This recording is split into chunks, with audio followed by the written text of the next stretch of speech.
শীতের সময় বাজারে দেখা মেলে নানা রকম বরইয়ের। কুল বরই, সাধারণ বরই, আপেল কুল বা বাউল কুল, নানা নামে নানা রঙে। কিন্তু প্রশ্ন হলো, স্বাস্থ্যের জন্য কোন বরই সবচেয়ে ভালো?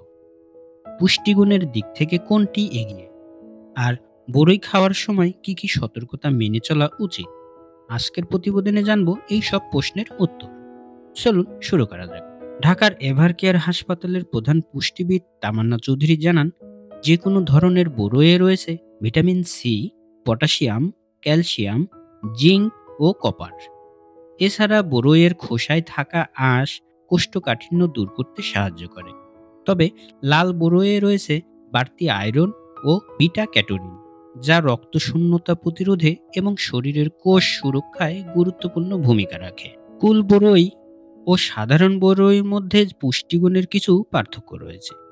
কুল বরই আকারে বড় হওয়ায় এতে পুষ্টি উপাদানের পরিমাণ কিছুটা বেশি। তবে সাধারণ বরই পেকে গেলে সুস্বাদু হয় এবং শুকিয়ে সংরক্ষণ করা যায়, যা রান্নায় ব্যবহার করা সম্ভব। অন্যদিকে কুল বরই পেকে গেলে তার স্বাদ নষ্ট হয়ে যায়।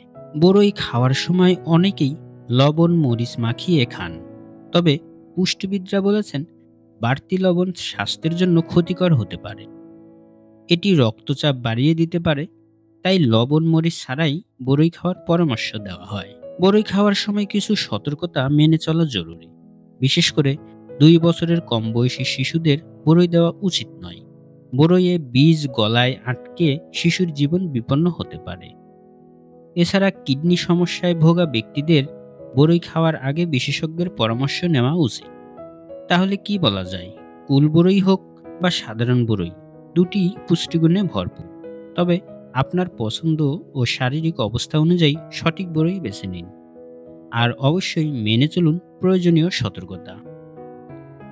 শীতের এই সময়ে বরই খান, সুস্থ থাকুন, কিন্তু সচেতন থাকুন, সঠিক পদ্ধতিতে বরই খান।